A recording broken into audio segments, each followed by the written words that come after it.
Good morning, Lauren. This is Michelle, your CDA instructor. I'm going to go through your scenarios here and give you some feedback, and then you might want to go back into the module and review a little bit some of the things that it talks about.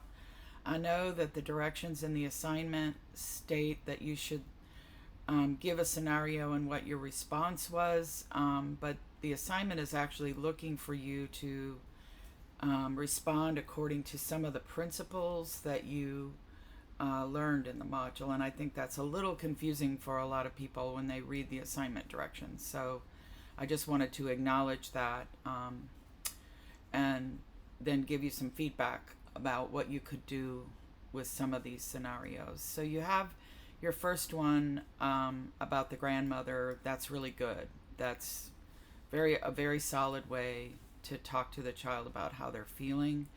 Now you have a child in number two biting another child, and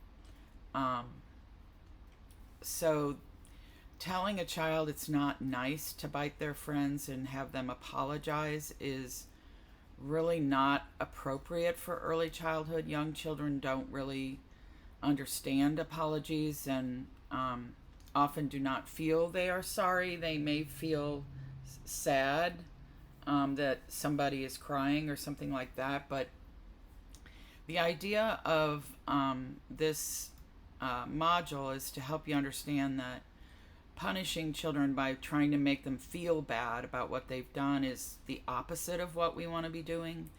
So I would love for you to look at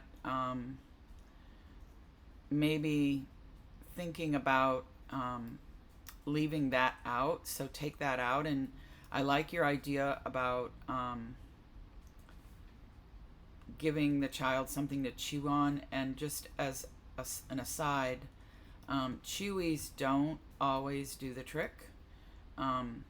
So I wanted to mention that for some children, a cold washcloth or something like that they can, that's got ice in it, they can suck on, might be a little better for them. You'll have to just experiment with that with the child. If you know they're a child who bites, you want to prevent that and just monitor the child for preventing it. So that was something I wanted you to consider about changing in that one.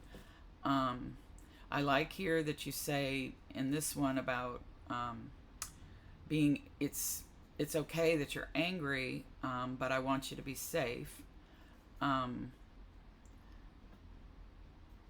Yeah, so I think your scenario there with the buckling is fine. It's great that you encourage children with their toilet learning. That one's fine.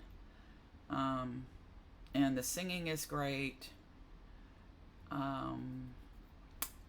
So yeah, I think giving choices is good. I also know that children do need to throw. So you want to make sure you have a throwing center where there are things in a basket or something that they can throw. That would be another suggestion I would have, but your response there is fine.